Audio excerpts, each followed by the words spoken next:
नासिर काज़मी। आज नासिर काज़मी की पैदाइश का दिन है।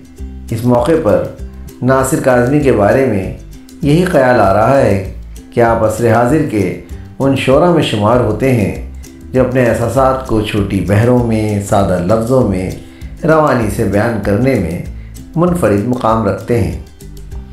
आपकी सालगिरह के मौके पर उन्हें याद करने के लिए आज आपके लिए उनकी एक गज़ल खामोशी उंगलियां चटका रही हैं का इंतखाब किया है।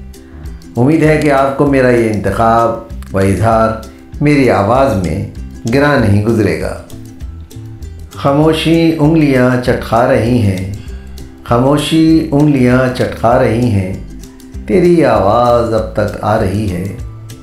दिले वहशी लिए जाता है लेकिन, दिले वहशी लिए जाता है लेकिन, हवा जंजीर सी पहना रही है। तेरे शहरे तरफ की रौनकों में, तेरे शहरे तरफ की रौनकों में तबीयत और भी घबरा रही है।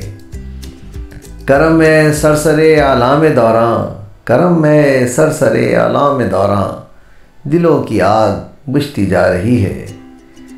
कड़े कोसों के सन्नाटे हैं लेकिन, कड़े कोसों के सन्नाटे हैं लेकिन, तेरी आवाज़ अब तक आ रही है। तनाबे क़ैमे गुलथाम नासिर, तनाबे क़ैमे गुलथाम नासिर, कोई आंधी उफ़क़ से आ रही है। खामोशी उंगलियां चटका रही है, खामोशी उंगलियां चटका रही है। शायर नासिर काज़मी, आवाज़ सिराजुद्दीन।